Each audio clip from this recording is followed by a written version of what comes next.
What's up, everybody? I'm gonna do that vinyl tag thing that I've been seeing floating around a lot recently. Thought it was a cool idea, so I'm gonna do it. We're listening to Equal Rights by Peter Tosh. So, first question: how many records do you own? I don't know for certain exactly, but I'm going to have to shoot somewhere between 150 and 200. I don't actually know. I never counted. At least since I was at like 40, and I definitely have more than 40. So I would put it somewhere between 150 and 200. I'm pretty new-ish to record collecting. I just don't prioritize vinyl. Um, what kind of record player do you have? I have a 3-in-1. It's two tape decks, a record player, and a 3-disc changer CD player. It's by Electro. It's silver, and I'm looking at it currently. How old were you when you started collecting records? Vinyl records? I would probably put it at. I don't know. I think I collected records before CDs, so I'm gonna shoot for 15, maybe 16. Yeah. Um, what is the oldest record you own? Now, I don't actually know exactly, but I believe it's this one. This is from, I believe, 1968. This is Music from Big Pink by the band. The band is a folk rock group consisting of Canadians and Americans. There they are right there. Very influential, although extremely underrated.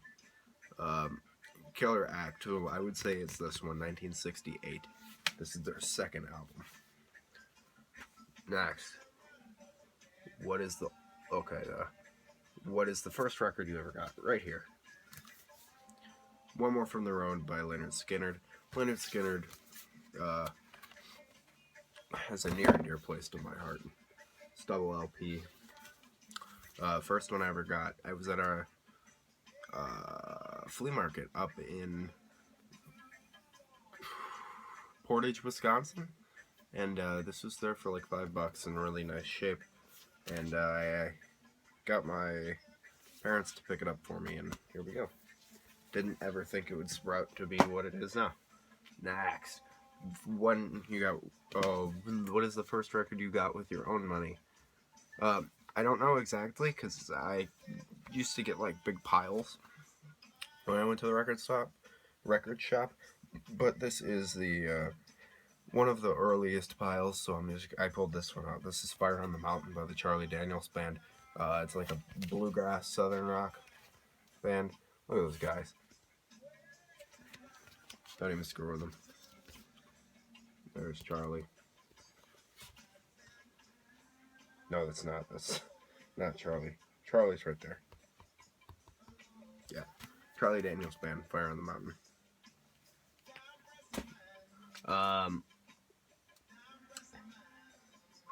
What is your favorite colored vinyl? I'm going to go with my copy of Programmed to Consume by Abysmal Dawn. California-based technical death metal band, but good tech death and gorgeous vinyl. Love this record. Great album, great record. Very high quality. It's just a little bit of water damage on the sleeve. Nothing too disruptive, but it's definitely noticeable.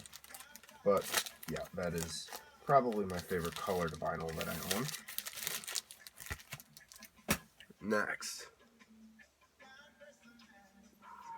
Discount album.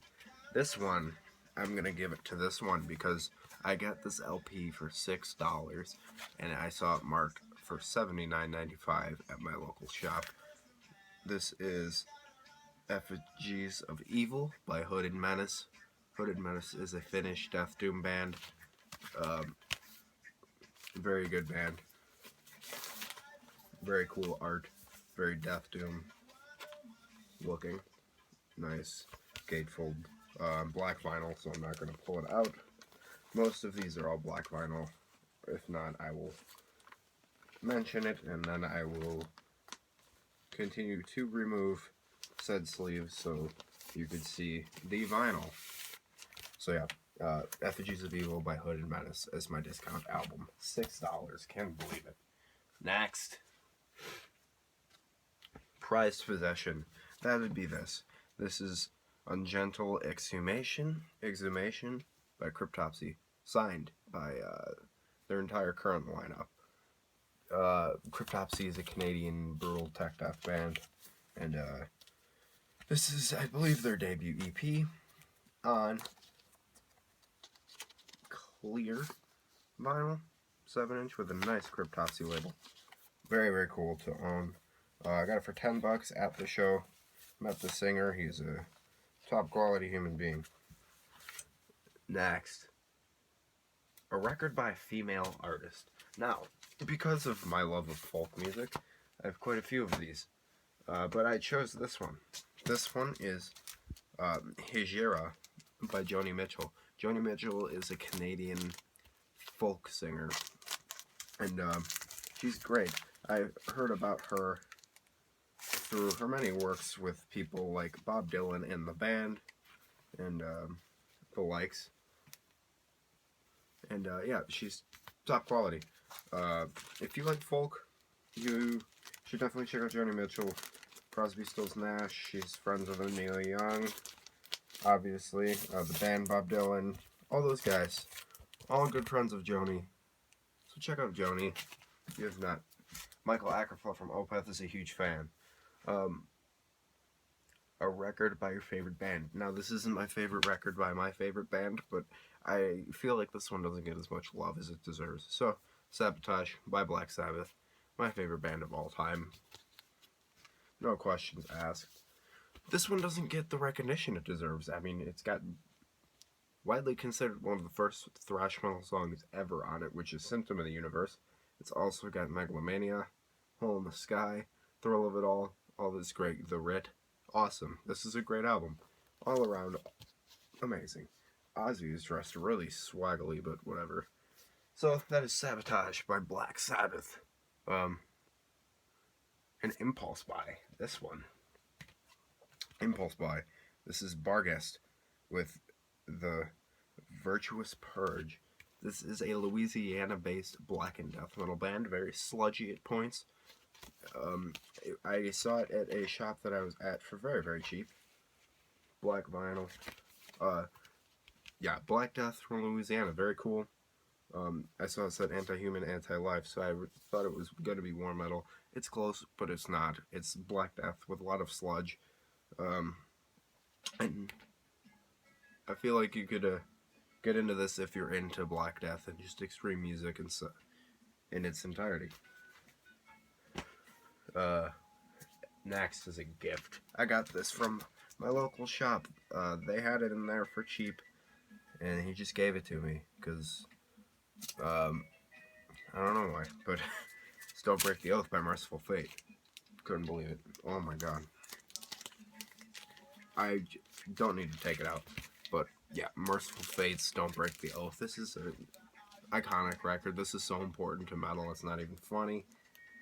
1984, very influential on just about everything that I listen to in metal, so I don't need to say too much about Merciful Fate.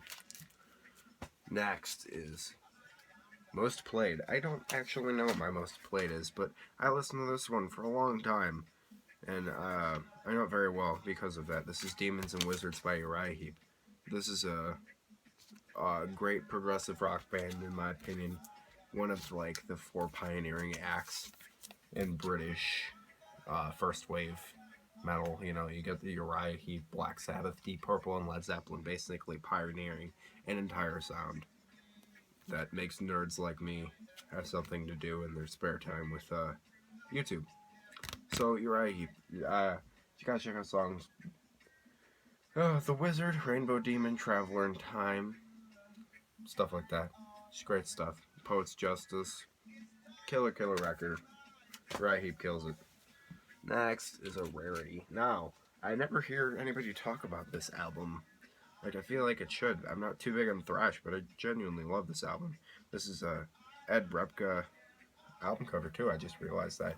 This is uh, Eternal Nightmare by Violence. Apparently, it's kind of rare. Not this pressing, because it's kind of shit. It's MCA pressing. Very, very gross. But yeah, this is a thrash classic, 1988. You can just see they play thrash. Great, great album. I never hear anybody talk about this record, except I believe Marty Worm. I feel like I've watched him talk about this. So, Violence as my rarity. A Rainy Day album is between this one or the third Alva record that I can never remember the name of, but I chose this one just because I don't give this much love. This is Ota by Solstafir. This is the first USA press, limited 500 copies. Gorgeous gatefold. And as you could probably tell by the artwork, it's definitely a Rainy Day album. It's very depressing, post-metal, I guess, if you want to call it post-metal. It's very depressive, and I thoroughly enjoy this album. Solstafir has earned a near and dear place in my heart, even though I don't know what they're saying. So, killer band, Solstafir's album, Ota, or Ota, whatever. A feel-good album. This is one of many. I like hippie music, so this is Deja Vu by Crosby, Stills, Nash & Young. I'm going to stick with this one as my feel-good album. I've listened to this so many times. It's unbelievable. This is definitely a feel-good album. It makes you happy when you listen to it. It makes you smile. It's fun. It's meaningful. It's heavy in a sense of lyrical direction rather than music. And they have a message, and Crosby, Stills, Nash & Young have always had a good message, and I think that's why it's a feel-good album for me. Next, a nostalgic one. Okay, this is a great one. This is Nothing Fancy by Leonard Skinner. I played covers with my teacher. I was the singer, and we played a load of Skinner, and we basically played this album almost in its entirety. We played a bunch of these tunes. We played Saturday Night Special, I'm a Country Boy, On the Hunt, and Whiskey Rock and Roller, I think. So we played half of this album, and every time I listen to it, I think of that, and it was a fun time. And we had a good time in high school. We were basically Leonard Skinner backwards, Drenaldronics or whatever, and it was a lot of fun. And this takes me back to that, and I think about it pretty regularly, and it's a lot of fun. Record Store Day. I don't participate in Record Store Day, but this is a Record Store Day release. This is Wood, Wire, and Roses by Blackberry Smoke. This is a 10-inch acoustic EP featuring Too High, Living in the Song, Woman in the Moon, Lay It All on Me, Let Me Help You, and Old Shoes. It's a good acoustic album, a 10-inch vinyl, the only 10-inch I own. Very thick, nice record. Very, very cool. If you like country, southern rock, and folk, you'll like this. And the last one is a recent purchase. I haven't bought a record in a long time, but I got this one for Christmas, and I believe that was the most recent. So this is Live in Concert by the James Gang. James Gang kicks ass, obviously. Tend My Garden, Walk Away, Lost Woman, everything. Joe Walsh is great. James Gang is killer band.